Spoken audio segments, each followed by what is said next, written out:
আজ তো শনিবার, তাই দিনটা টুবাইদের বাড়ি থেকে শুরু হয়ে গেছে। চলে গেছিলাম আগেই সকালবেলা ঘুম থেকে উঠে গোলাপ ফুল বাগানে। ধানি লঙ্কা গাছটা যখনই আদি দেখি প্রতিদিন লঙ্কা থাকে, তো লঙ্কাগুলো যেগুলো ছিল দেখলাম লাল লালও হয়ে গেছিলো, ওগুলো একটু পেরে নিয়েছি। গাছের যে কোনো সবজিগুলো না আগে পাড়তে খুব ভালো লাগে। আর দেখো আমার এই স্ট্রবেরি গাছটা কত বড় দেখেছে, পুরো ঝাঁকড়া হয়ে গেছে। লিলিয়াম গাছে দেখলাম একটা লাল রঙের লিলি ফুটেছে, আগের কালারটাও সুন্দর ছিল। আর এই গ্রিন গোলাপ ফুল গাছটায় প্রচুর গোলাপ হয়েছে দেখলাম।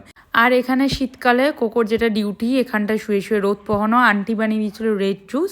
আর আজকের লাঞ্চের মেনু, যেটা আমি থাকলে মোটামুটি ম্যান্ডেট পটল আলু চিংড়ির ঝোল হবে, তার সাথে করেছিল চিংড়ি মাছ ভাপা, ডাল ছিল আর লঙ্কার বড়া ছিল। রাত্রিবেলা আমাদের প্ল্যান ছিল বারবিকিউ হচ্ছিলো। আর সবথেকে বড় ডিস্টার্বেন্স হচ্ছে মশা খুব ডিস্টার্ব করে। তারপর হচ্ছিল এখানে পিচে তো দুটো রাস্তা এরকম জয়েন করছিল, পিচের গন্ধ আমার খুব ভালো লাগে, সেটাই দেখছিলাম আর কি দাঁড়িয়ে দাঁড়িয়ে। আর একজন পেডিগ্রির লোভে চলে এসেছিলো। তো মিনি ব্লগটা এখানেই শেষ